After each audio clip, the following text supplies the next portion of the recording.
Here we are yet again in the underneath the Talbot. What a place to be, honestly. Right, okay. Now we remember this is an addendum on the compensating valve. If you remember the mechanism, this is one end of the mechanism here, this flexi bit. Now this is, I had it before.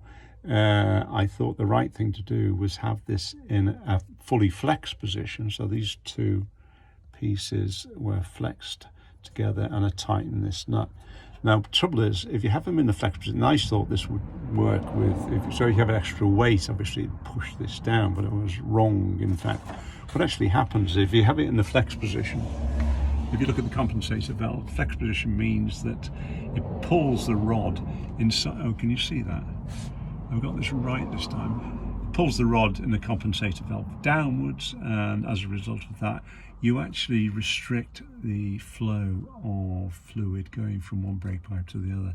Now, I've done the opposite this time. I've extended these two rods and tightened that up, and as a result of that, by extending those, it's pushed the internal rod, it's pushed it upwards, which does seem to allow the fluid to go from one brake pipe to another, and the actual rear brakes now work when you apply the foot pedal.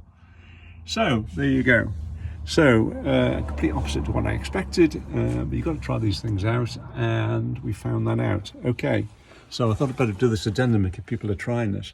One other thing while I'm on, it might be an opportunity, the headlight video, if you watched it, I found, if you remember, there's a plate above the headlight with two sockets on which accommodate the adjusters.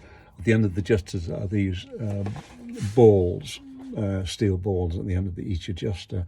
Now the steel, but they're supposed to sit inside those sockets. Sockets break, and which I found. And on that video, I've tried various ways of holding the socket in. Not great, but I found a better way actually when I finished the video. And that way is simply heat up with a blowtorch the adjuster itself. Obviously hold it in pliers or something, or mill wrench, and heat it up to it's nice and hot.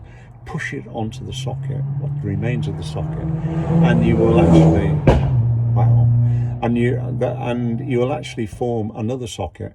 If you push it hard enough and twiddle it about a bit so that it can actually move, the plastic actually shapes around it a bit, so you end up with creating a new socket, and that will actually hold your adjuster. And so quite stably I found, and it works. So there's another tip, just throw that in to this addendum. Okay folks, thanks for the comments by the way, much appreciated.